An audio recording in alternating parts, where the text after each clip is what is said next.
RMC, jusqu'à 6h. Charles Matin, Angèle Châtelier, Charles Magnien. Bon réveil à tous sur RMC, 5h39. C'est l'heure d'évoquer la grogne des ultra-parisiens. La story sport.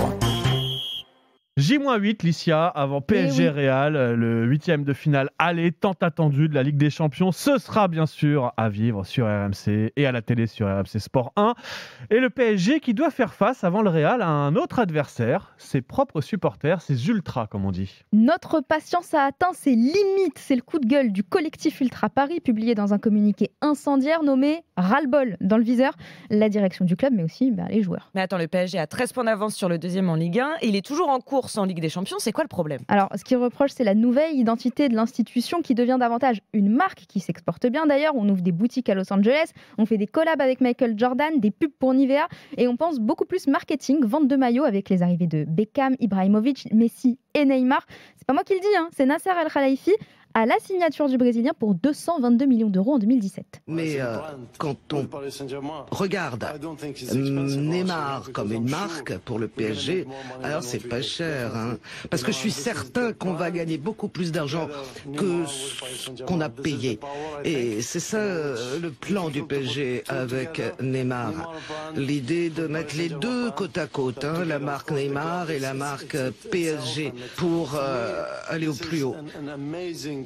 Alors, on en oublie l'essence même du sport. Selon les habitués du virage Auteuil, il demande de la cohérence. C'est quoi le point de rupture ? Quand il parle d'un groupe qui débute sa saison en février et méprise les trophées nationaux, je cite, paf, on sent le tacle appuyé après la défaite contre Nice en 8e de finale de la Coupe de France, dont les Parisiens étaient tenants du titre. Alors, je vais me permettre en tant que Parisien de dire qu'ils n'ont pas tort. Tu n'es pas le seul à penser ça, Charles. D'ailleurs, en marge de la rencontre, la chaîne YouTube PSG Fan TV t'a peut-être interviewé, mais elle est allée à la rencontre des supporters en colère. Ils étaient, comme toi, au bout du rouleau. Beaucoup de colère envers le club, envers la manière que ce club est géré, envers le directeur sportif, envers le coach, envers le joueur et certains joueurs qui fuient leurs responsabilités, qui se foutent de notre gueule depuis pas mal de mois, pas mal de semaines. Les stars parisiennes en prennent pour leur grade, comparées à des enfants gâtés. Alors je repense à Neymar qui privilégie l'anniversaire de sa sœur au détriment de son équipe et les dirigeants ne disent rien. Mauro Icardi qui s'en va reconquérir son épouse Wanda et personne ne dit rien. L'équipe avançait aussi que certains Sud-Américains s'étaient déjà présentés au camp des loges, pas remis de leur soirée endiablée de la veille, décidant de faire l'impasse sur l'entraînement. Et Mauricio Pochettino ne dit rien. Pour un club qui a de grandes ambitions, ça fait jaser. C'est pas la première fois que c'est tendu entre les ultras et les dirigeants. Non, mais depuis que Paris est sous pavillon qatari, ça a été tendu. Il y a eu une volonté de faire le ménage, de se débarrasser des ultras pour éviter les débordements. Le président El Khelaifi n'a d'ailleurs jamais caché son envie de faire du Parc des Princes une enceinte familiale et de renouveler le public pour redorer l'image de son joyau. Les ultras avaient fait leur retour en 2016 et n'ont jamais hésité à sortir les banderoles et faire passer des messages clairs à leur direction.